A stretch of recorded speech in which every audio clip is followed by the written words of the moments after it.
Hello दोस्तों, आज हम लोग गणित के विषय में जानेंगे। गणित क्या है और गणित के इतिहास के बारे में सीखेंगे। यही नहीं, गणित के बारे में हम लोग शून्य से शिखर तक जानेंगे कि गणित क्या होता है।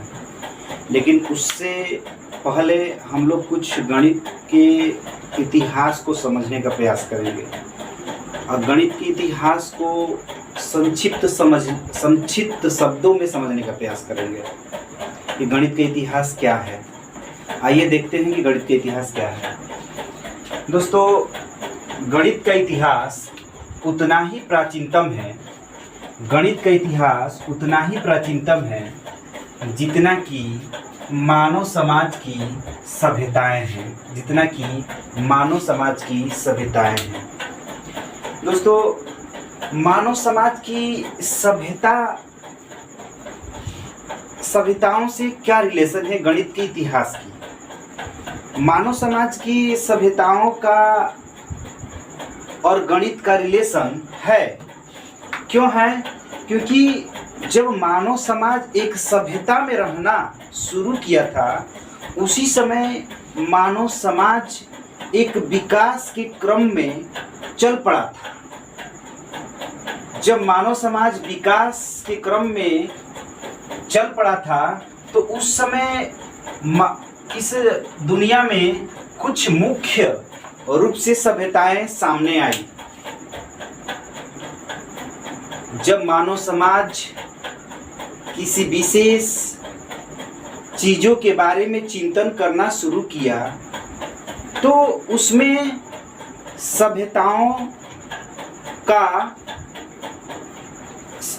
सभ्यताएं जो थी परम थी। जैसे चीन की सभ्यता, हड़प्पा सभ्यता, सिंधु सभ्यता। हड़प्पा सभ्यता को ही सिंधु सभ्यता कहा जाता है। मेसोपोटामिया की सभ्यता, मिस्र की सभ्यता।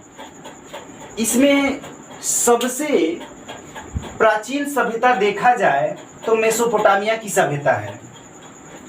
मेसोपोटामिया की सभ्यता सबसे प्राचीनतम है, लेकिन सबसे विकसित सभ्यता को देखा जाए तो वो है हड़प्पा सभ्यता, जो कि भारत की सभ्यता है। भारत की सबसे प्राचीनतम और दुनिया की सबसे विकसित नगरीय सभ्यता है। तो दोस्तों, भारत की सबसे विकसित और नगरीय सभ्यता है, तो इसका मतलब ये हुआ आज से करीब 4,500 वर्ष पुराना है। आज से 4,500 वर्ष प्राचीनतम है ये सभ्यता। इसका मतलब ये हुआ कि 4,500 वर्ष पहले जो सभ्यता थी वो सामने निकलकर आ चुकी थी। उस समय माप तौल की प्रणालियां भी प्राप्त हुआ है साक्ष्य के अनुसार। तो इसका मतलब ये हुआ कि गणित की यदि इतिहास की बात किया जाए तो गणित में माप तौल की प्रणालियां, यानी जिसमें जिस विषय को गणना किया जा सके, मापा जा सके, तौला जा सके, वह गणित से संबंधित होता है। इसका मतलब ये हुआ कि हड़प्पा सभ्यता, सिंधु सभ्यता गणित का प्राचीनतम सभ्यता है।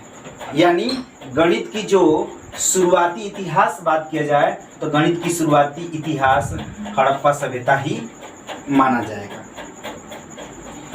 दोस्तों, गणित एक ऐसा विषय है जो किसी भी अनसुलझे पहेलियों को सुलझाने का प्रयास करता है। यदि गणित न होता तो मानव समाज का आज विज्ञान इतना आगे नहीं गया होता। अर्थात मानव समाज के विकास में या मानव समाज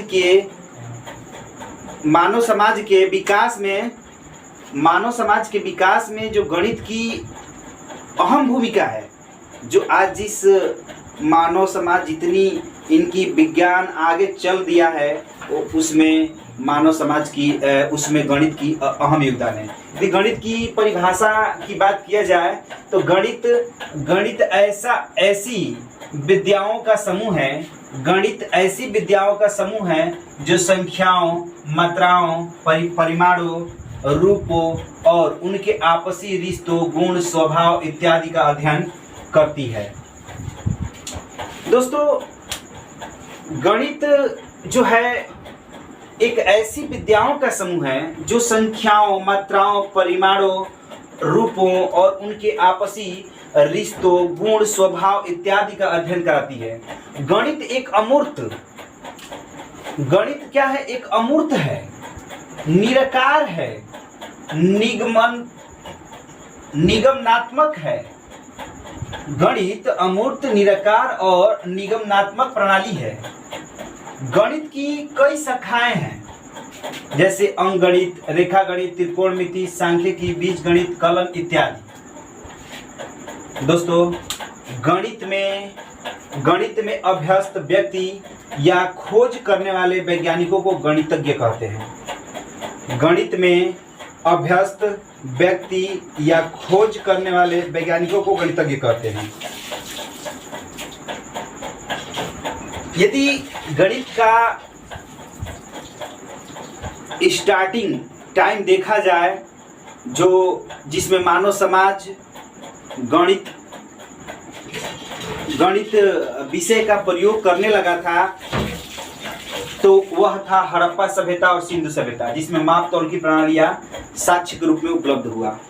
आधुनिक वैज्ञानिकों ने जब खुदाई करना चालू किया तो उसमें साक्ष्य के रूप में माप तौल प्रणालियां प्राप्त हुआ था। ठीक है। सर्वप्रथम आर्यभट्ट ने प्रतिपादित किया कि पृथ्वी गतिशील है। सर्वप्रथम आर्यभट्ट ने प्रतिपादित किया कि पृथ्वी गतिशील है और सूर्य स्थिर है, जिसे पश्चिम में कापरनिकस ने 1100 वर्षों बाद 16वीं शताब्दी में स्वीकार किया। सर्वप्रथम आर्यभट्ट ने प्रतिपादित किया कि पृथ्वी गतिशील और सूर्य स्थिर है, जिसे पश्चिम में कापरनिकस ने 1100 वर्षों बाद 16वीं शताब्दी में स्वीकार किया। यानी ब्रह्मांड का कोई भी रहस्य बिना गणित का संभव नहीं है।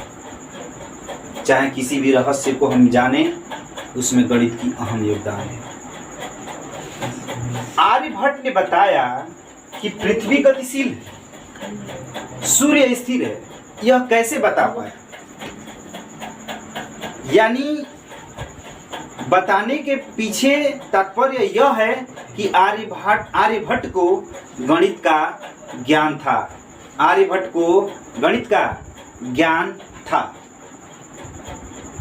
तभी जाकर आर्यभट्ट ने यह बता पाया कि पृथ्वी गतिशील है और सूर्य स्थिर है। बिना गणित के ज्ञान का यह संभव नहीं था। उसके बाद धीरे धीरे करके हमारा समाज डेवलपमेंट होता गया और तकनीकें विकसित होती गईं।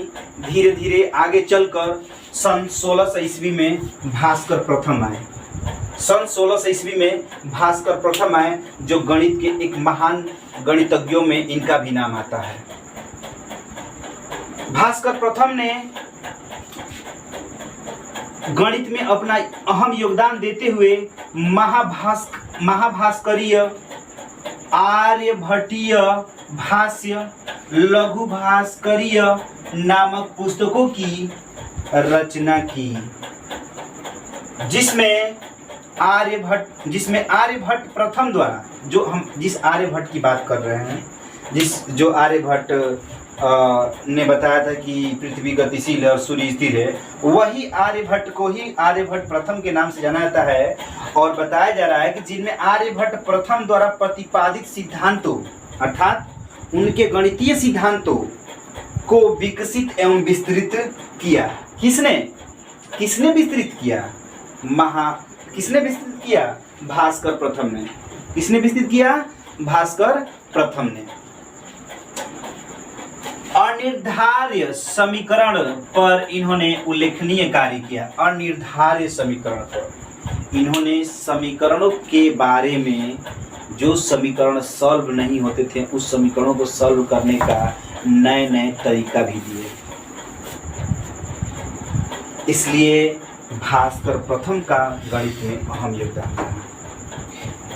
हम लोग गणित की शून्य से शिखर तक बात करेंगे, लेकिन हमने गणित के इतिहास को सबसे पहले पढ़ाने का लक्ष्य रखा कि सबसे पहले हम लोग गणित के इतिहास को जानेंगे, समझेंगे, तत्पश्चात धीरे धीरे करके आगे की तरफ हम लोग इतिहास के बाद हम आएंगे।